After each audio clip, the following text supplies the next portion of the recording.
Some have, in I guess recently, also not recently, asked me to speak out against things. Okay, why do you want me to speak out? There are other people say it. They said, talk about going to Uman or how much you're against it.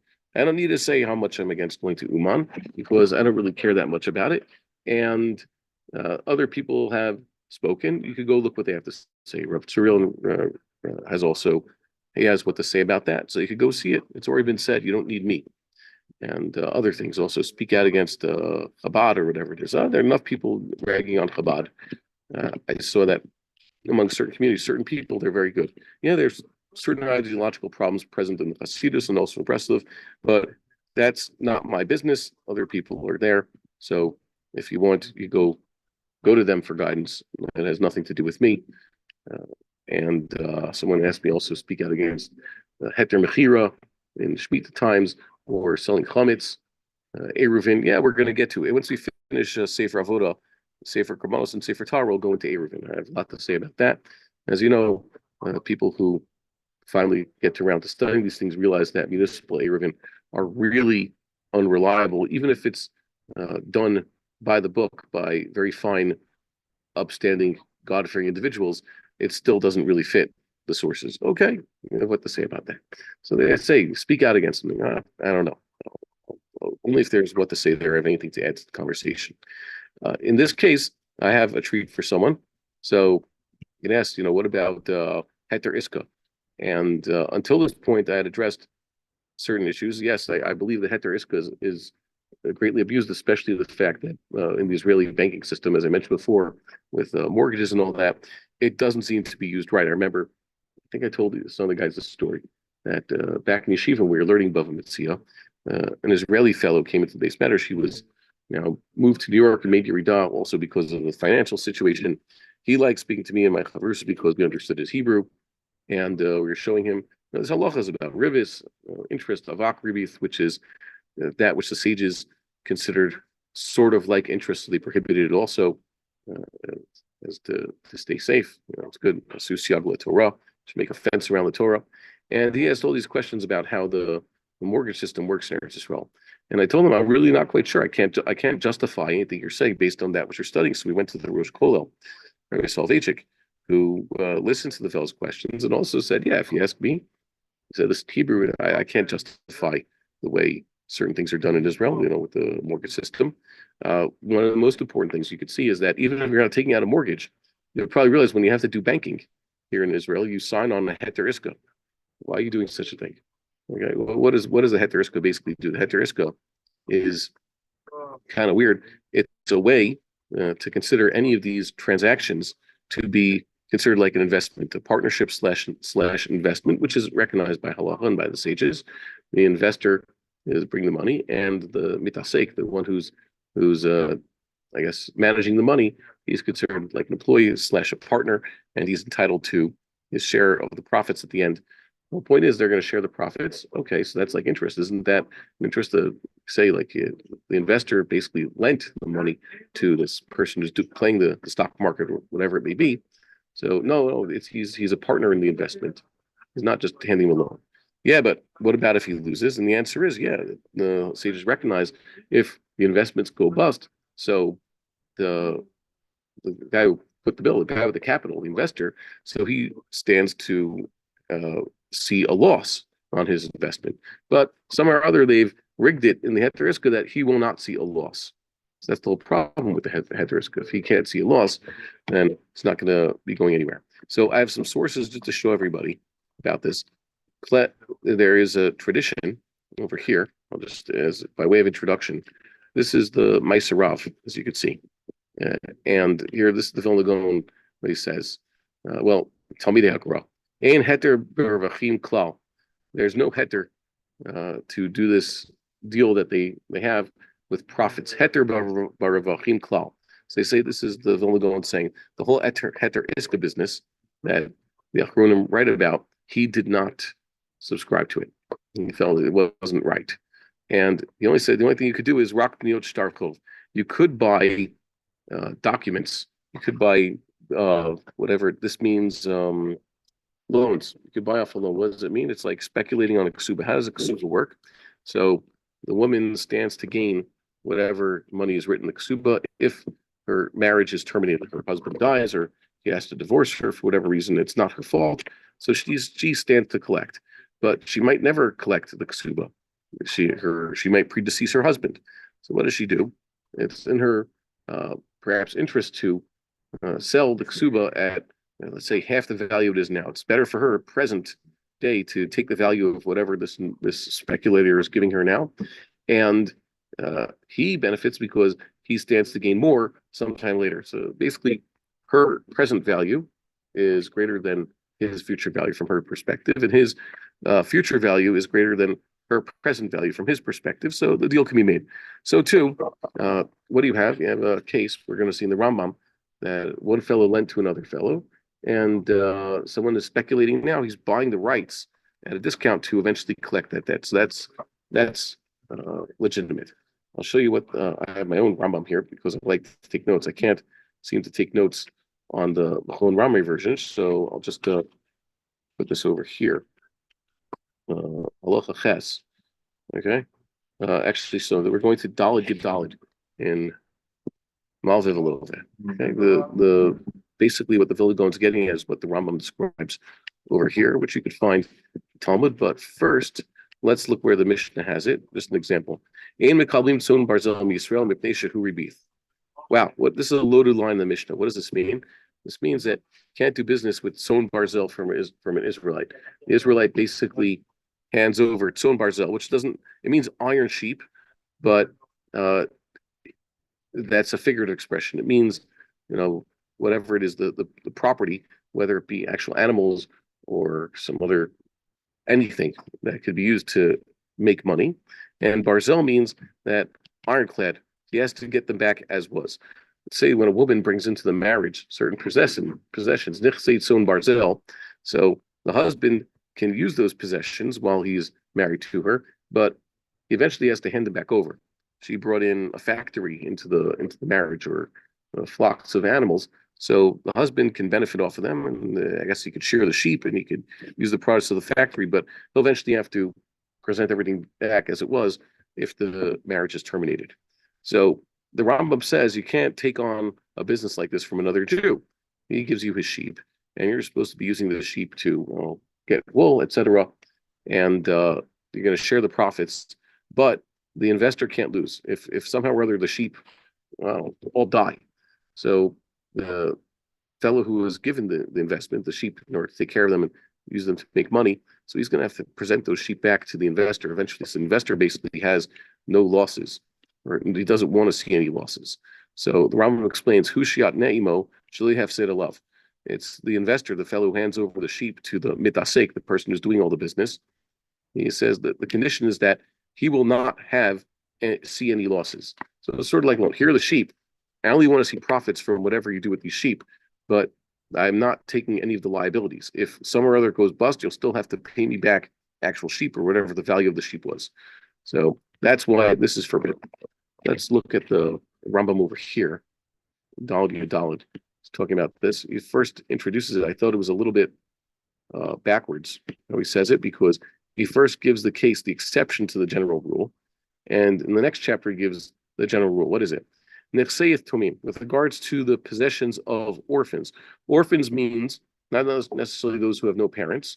It means their father's not around. The father had property, whatever it may be, and his children, he has passed from this world, his children have inherited them. So unfortunately, the children are not adults. They're not capable of managing the properties the way it should be, whether it's real estate, slaves, factories, animals, whatever it is. So there is someone sometimes appointed by the father before he dies, or family members who take it upon themselves, or those appointed by the court to manage the orphans' possessions, so that when they come of age and they're able to handle it themselves, they'll be there for them. So it says here, let's say they have property. Mutar litain otham l'adam ne'aman sheish lo nechasim tovim rabim. Ah, look at that, tovim rabim. This is interesting. It's this loaded term.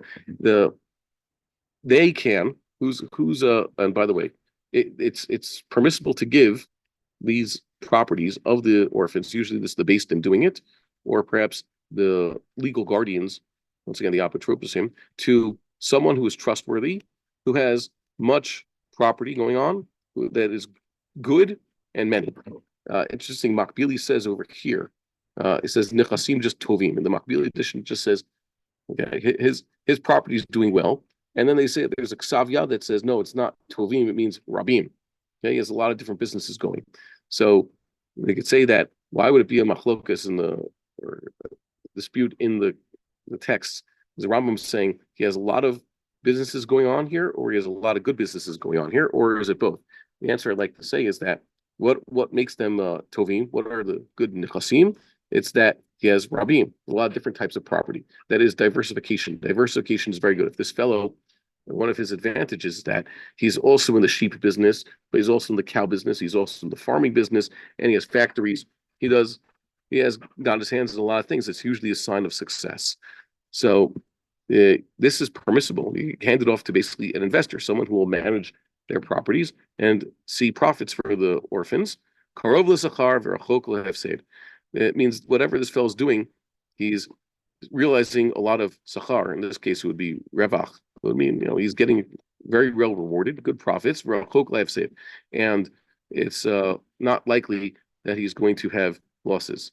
Ketzad, how does this work? We tell him, that is the court or the legal guardians, tell this fellow, do business with these properties. If there is going to be profit, tain lahem chelkan min harevach. So give the orphans their share of the profits. V'imyesh hefsed, but if there is going to be a loss, ata tafsid levadecha, or it should be levadecha because it's the end of a sentence. You yourself will realize the losses. They're not going to have a loss. So you have to guarantee that the orphans will at least get back the value of whatever they put into this. Shazeh avak ribitu. This is the residual interest, what we're arranging them to do. This fellow, this investor, it's residual, but usually that's prohibited. All these residual forms of taking interest is only prohibited according to the sages. But with regards to the property of orphans, they didn't make such an enactment. Slicha, kibita. Yeah, b'vakasha. Rocket does it. Lo nir'eh li shetzrichim shnei mazganim leven adam echad. Tayotze lo, tanishar. Okay, so there you go. That's what the Rambam says here. You go to the next parak, and you get to this part. It's kind of amazing. The Rambam says, "Mitzvah laktim." Oh, wait, sorry, no, this is chet. Okay, here. This is a line from the Gemara, and the Rambam also brings in his Parish Mishnayos in a few places. So it's forbidden for a man to hand over his money, that is, invest with another, which, as we saw before, means he's basically expecting to share the profits with the fellow who's doing the work with the money, but he's not expecting to see any of the losses. He doesn't want to take on any liability. Because this is residual taking of interest. It's basically his investment. It is not investment. It is, if he does this, it is basically a loan. And he's expecting to get back more than he had lent. And he's only expecting to get back more than he lent. And he doesn't want to see any losses. By the way, like we said, an ASEC is, I'm about to explain it. The person does this, well, Sekein Rasha, the person who engages in this type of arrangement is a wicked person. V'im Natan, let's say he did it anyways, like most people do. Cholkin basachar have said kedina ASEC. The solution is, after the fact, that they actually divide up the profits, or in the Revach, Sachar, Revach uses them interchangeably, as you can see here. Uv said kedina ASEC, and also the losses. If the fellow wants to, let's say, avoid being have it on his ledger up in Shemaim that he took interest, he also has to know that because he handed over his money as an investment, he also has to take on the liability if there's going to be a loss in the business. So he's going to also lose. That's what a true ASIC is. Let's say he does the opposite, as they say, Ram Gamliel used to do this. He hands over his money for investment. Karov lefseid. He knows he's going to be taking on any liabilities if he's going to see a loss. But he's not necessarily going to be profiting from this. That's basically a free loan. Okay, so he's considered very pious. There you have it. So we have that presumably the way we could read what the Gra was saying in the sources that this idea, the way Heter Iska works, basically is against what the Rambam's describing here. Somehow or other, they work at that. No, you could still have that case of karov l'sachar and rachok le'efseid. Somehow or other, it works because even though the investor should take on a liability to show that this is a true partnership, in practice, it doesn't lead to that. It's a harama. So here is the case that the Vilna Gaon allows. We mentioned before, buying off bills of debt. Certain things look like they're interest, but they're actually permissible. What?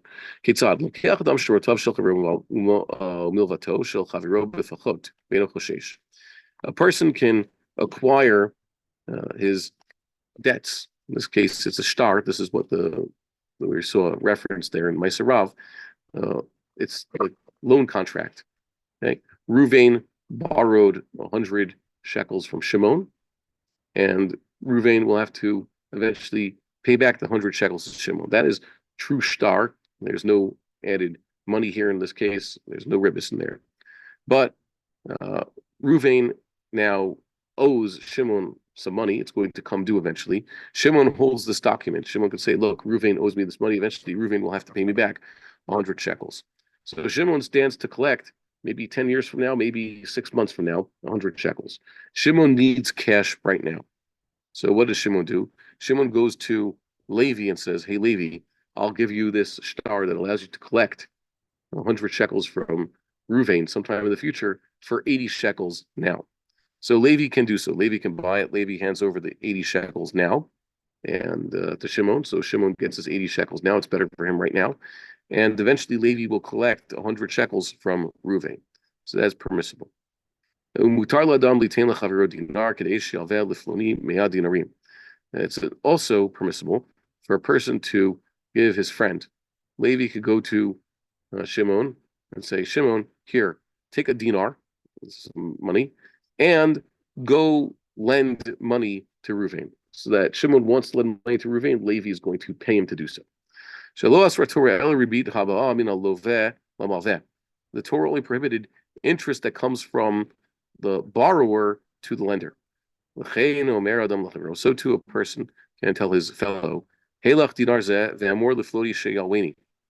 person could say, here, I'll pay you to convince someone else to give me a loan. He needs a major loan, but the other fellow is not who has the money, doesn't want to lend it to him, so he gives him a boost somehow.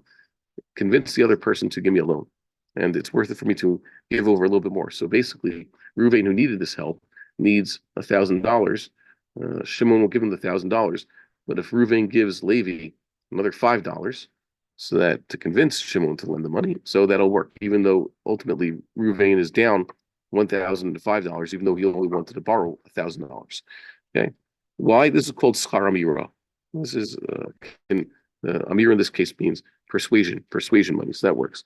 So the Vilna Gaon we've seen in I think Jordan, other sources, and Maisarav, of course, endorses these activities. So you're asking Heter Iska.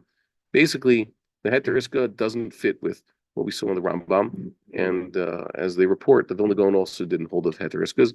I think that Kal V'chomer, the way Heter Iskas are used all over the place for that which is inherently not even an Iska. Okay? Once, when they were using Heter Iskas, when they weren't supposed to, and they were basically eliminating the liabilities of the investor / the lender, so that was one thing to be opposed. Nowadays, obviously, my bank account is not supposed to be an investment. I'm not giving them the money so that they do invest it, but here in Israel, they're just taking your money, and there's all sorts of fees for every single transaction. They're doing it as a matter of course, and you know that I'm not trying to conduct any business here. I'm just forced by government law to have a bank account so that they can keep track of everything I do. You can't live in Israel without a bank account and be tuach lumi and all those other things. So it's kind of hard to justify it. And as the rabbi pointed out a few years ago, they do have a quasi halachic system. It's imitated, I guess, the ideal system that's used in, let's say, the Emirates, fellow Muslims for each other. Yes, the people who have the money have more have the most money in the world. They have their petrodollars. They're fantastically rich. Also in Saudi Arabia, this is the case. So they do not have to exploit their regular people and take interest from them with their banks. It actually works quite well, so we've been told. So there you have it. I think it's a big muster for us. We should learn from these people who are able to apply the most basic parts of Torah, or at least the Torah idea that we should not be taking interest from each other, and that we shouldn't be trying to find legal loopholes or creating loopholes or convincing ourselves that these loopholes exist in order to get around clear Torah prohibitions.